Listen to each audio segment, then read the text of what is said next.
अरविंद सेन जी से मुलाकात हुई है। ये कम्युनिस्ट पार्टी से अभी अयोध्या से ताल ठोके हुए हैं।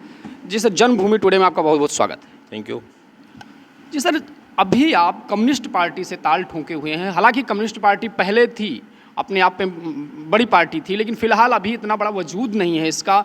तो इसको किस तरीके से देखते हैं और किस तरीके से अपनी फाइट देखते हैं? देखिए, कम्युनिस्ट पार्टी बाबूजी ने 1977 में कम्युनिस्ट पार्टी से ही मिल्कीपुर से विधायक हुए, 1980 में विधायक हुए, 1985 में विधायक हुए। 1989 में जब राम जन्मभूमि विवाद अपने उस पे था, चरम पे था, उस समय बाबूजी यहाँ से सांसद चुने गए थे और पूरी लोकसभा ने उनका स्वागत किया था। धर्मनिरपेक्षता की एक निशानी थे वो, और उसी परिप्रेक्ष्य में मैंने ये तय किया कि बाबूजी के नक्शे कदम पर चल करके मैं कम्युनिस्ट पार्टी के रूप में, कम्युनिस्ट पार्टी के प्रत्याशी के रूप में फैजाबाद के आवाम को नुमाइंदगी दूंगा। सर, अभी आप एक प्रशासनिक अधिकारी रहे हैं, फिर अभी जो है राजनीति में आए हैं, तो क्या अलग देख रहे हैं अभी आप इसमें? देखिए, प्रशासन का जो स्वरूप है वो अलग है और राजनीति का स्वरूप अलग है। दोनों के बीच में तालमेल स्थापित करके ही कोई सामाजिक और प्रशासनिक दिशा दी जा सकती है।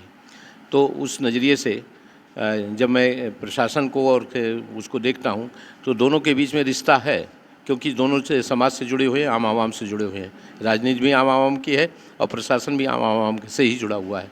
अगर उनके बीच में रिश्ते मधुर हो जाए तो शायद बहुत बेहतर होगा। जैसे अभी एक बहुत हाल ही में जो विवाद अभी रहा है मुख्तार अंसारी से जुड़ा हुआ, सारी पार्टियों ने अलग अलग तरीके से अपनी राय रखी हुई है, तो आपका क्या राय है, आपकी पार्टी का क्या राय है इस पूरी घटनाक्रम को लेकर?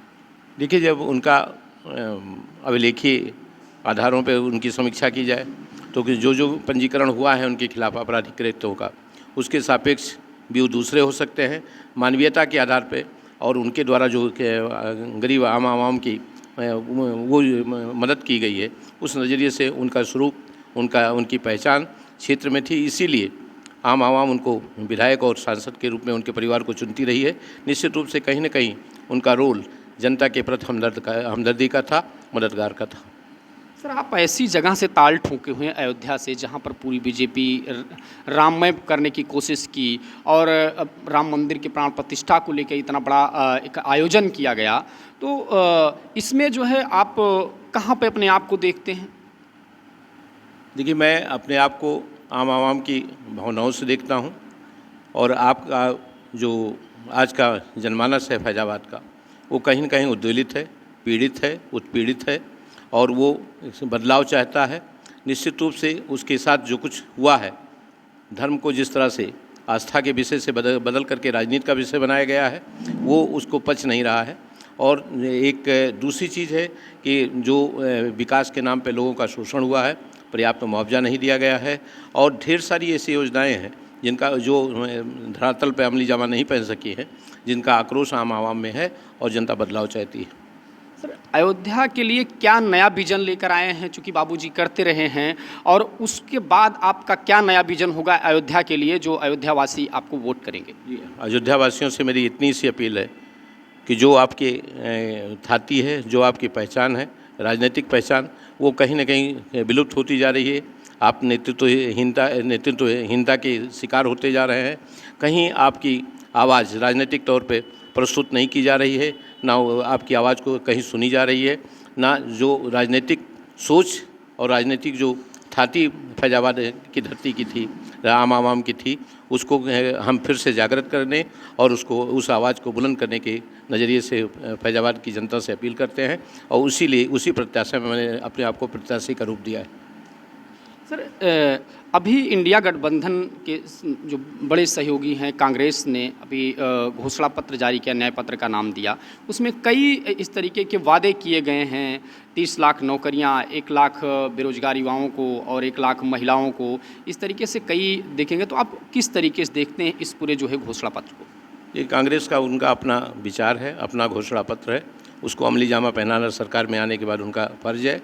और हमारे लिए जहाँ तक हम अपने नज़रिए से देखते हैं, हम लोग जो सामाजिक समरसता है, जो सद्भाव है, जो आपसी प्रेम है, जो धार्मिक सौहार्द है, उसके परिप्रेक्ष्य में और विकास के परिप्रेक्ष्य में हम अपनी पार्टी को देखते हैं। सर, जातीय आधार पर अक्सर चुनाव लड़ा जाता है और जहाँ तक यादव वोटर की ज़्यादातर बात की जाती है तो यादव वोटर समाजवादी पार्टी का रहता है। आप कम्युनिस्ट पार्टी से लड़े हैं, आपका परिवार समाजवादी पार्टी से भी रहा, कम्युनिस्ट से भी रहा। आप फिलहाल अभी कम्युनिस्ट से लड़ रहे हैं, तो कितना एक बिरादरी का सहयोग आपको मिलता दिख रहा है?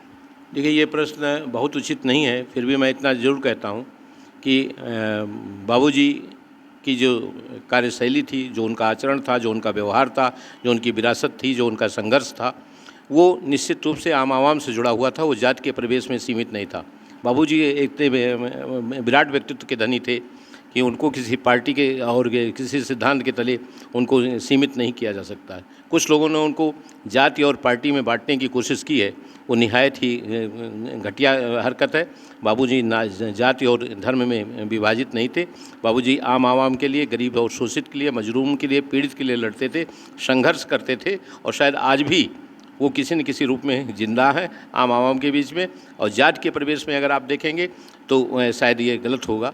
और आज मैं बड़े दावे से कह सकता हूँ कि अगर फैजाबाद की जनता का मनोभाव पढ़ा जाए तो बाबूजी आज भी नेता के रूप में स्थापित है और शायद उसी के तले, उन्हीं की साया के तले मैं अपने आप को प्रत्याशी बनाया हूँ और निश्चित रूप से उनकी धरोहर को, उनकी छाती को, उनकी विरासत को संजोने का प्रयास करूँगा।